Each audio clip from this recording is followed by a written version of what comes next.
Halo guys, welcome again to Suara Malam. So, kali ini kita bakal bahas sebuah kisah pembunuhan yang menggemparkan Amerika terjadi sekitar tahun 60-an. So, let's go.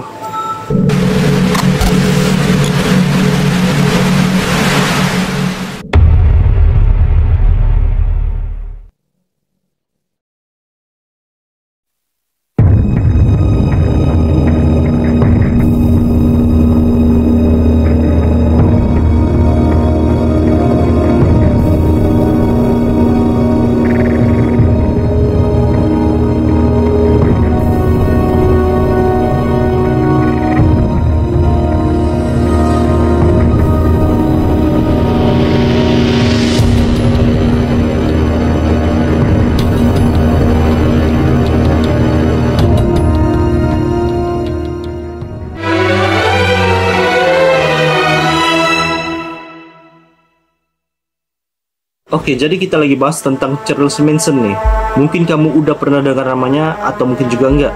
Tapi percayalah, ceritanya benar-benar bikin merinding. Dia bukan cuma seorang kriminal yang biasa, tetapi juga seorang pemimpin sekte yang nyuruh pengikutnya buat ngejalanin aksi-aksi pembunuhan yang keji. Dan yang bikin ngerinya lagi, dia berhasil bikin mereka ngelakuin semuanya tanpa rasa ragu. So ya, here we go.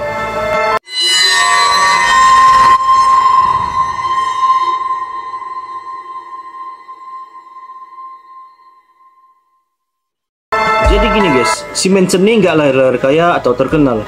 Dia malah lahir dari latar belakang yang kacau balau. Ibunya sering keluar masuk penjara, dan si Manson kecil udah akrab sama kehidupan jalanan dan kriminal sejak dini. Ya boleh dibilang, dia nggak punya banyak pilihan untuk hidup yang bagus. Kita fast forward dikit ke era 60-an. Waktu itu semua orang lagi ngomongin soal cinta, damai, musik rock, dan juga kebebasan. Nah, si Manson muncul di tengah-tengah itu semua, dengan cara yang beda. Dia punya karisma dan dia pintar ngomong. Bisa bikin orang-orang percaya kalau dia ngerti makna hidup yang sebenarnya. Jadi, dia mulai ngumpulin pengikut yang disebut Manson Family. Mereka kebanyakan dari anak-anak muda yang lagi galau dan gak tahu arah hidup. Tempat nongkrong mereka bukan di mansion ataupun penthouse, tetapi di sebuah peternakan tua yang jauh dari kota. Gak ada yang mewah di sini, cuma beberapa pondok dan makanan seadanya. Tetapi si Manson ngejual sesuatu yang lebih dari sekedar rumah. Dia ngejual mimpi. Dia bilang perang besar yang disebut Helter Skelter bakal terjadi, dan cuma mereka yang bakal selamat. Benar-benar gila ya. Tapi percaya atau enggak, ada banyak yang percaya sama omongannya.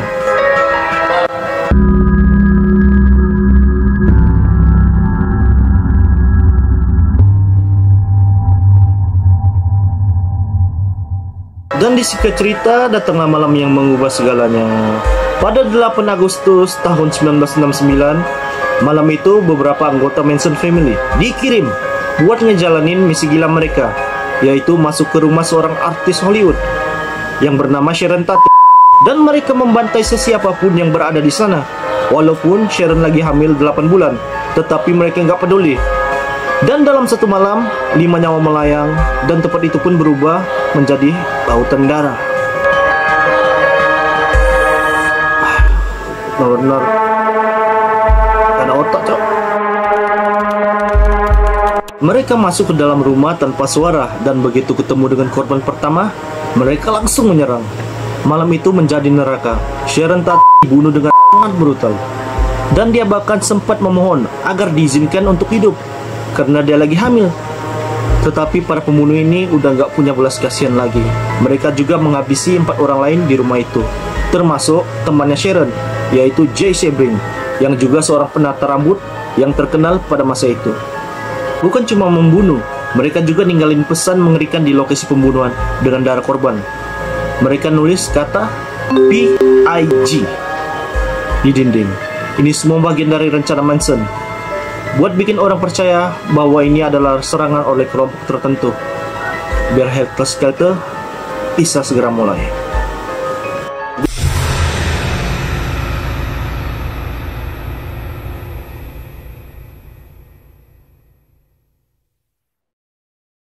Gak puas cuma satu malam, keesokan harinya mereka ngelakuin hal yang sama lagi. Kali ini korbannya adalah pasangan suami istri, yaitu Leno dan Rosemary LaBianca. Mereka dibunuh dengan cara yang juga kejam. Dan lagi ada pesan darah yang ditinggalkan di tempat kejadian.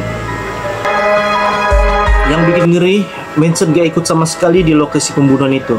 Dia cuma ngasih perintah dan para pengikutnya nurut begitu aja. Saat diadili, dia malah kelihatan kayak lagi tampil di depan penonton, seolah-olah ini semua pertunjukan buat dirinya. Benar-benar gila. Sewaktu di pengadilan, si Manson malah kelihatan lagi kayak tampil di acara TV. Dia nggak minta maaf, nggak merasa bersalah, bahkan dia tampak senang dapat perhatian dunia. Para pengikutnya juga nggak jauh beda. Mereka tetap dukung Manson dan mengukir tanda X di dahi mereka sebagai tanda protes. Mereka bilang dia cuma nunjukin kebusukan masyarakat. Tapi bener nggak itu? Mikir. Tetapi seperti ada yang aneh dari ini semua. Meski udah jelas-jelas salah dan kejam, beberapa pengikut si Manson masih tetap setia, bahkan sampai sekarang. Mereka percaya ajaran si Manson ini mengungkapkan kebenaran yang nggak dilihat oleh orang lain. Tapi ya kadang, kebenaran itu cuma ilusi yang diciptakan oleh orang yang punya bakat luar biasa buat ngeracunin pikiran orang lain. Dan sampai bertahun-tahun setelah kejadian, masih ada pengikut Manson yang tetap setia. Mereka percaya bahwa Manson bukan cuma manusia biasa, tetapi semacam guru. Bahkan ada yang berharap Manson bakal keluar dari penjara dan nuntasin ramalan Helter Skelter.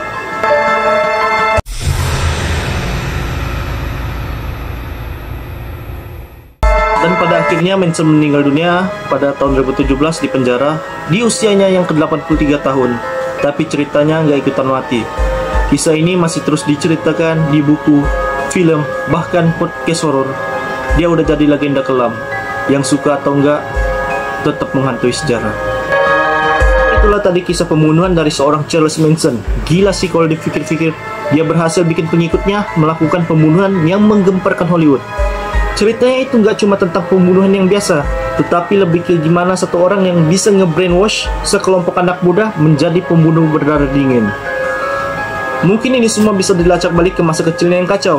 Manson tumbuh di lingkungan yang jauh dari kata normal, ibunya yang bermasalah, kehidupan yang keras di jalanan. Semua ini ngebentuk Manson jadi orang yang gak percaya sama sekali sama sistem. Dan untuk kalian yang sudah nonton video ini, kalau kalian suka cerita begini, bolehlah subscribe, like, dan share. Jangan lupa untuk komen. Sampai jumpa di kisah selanjutnya. Bye-bye.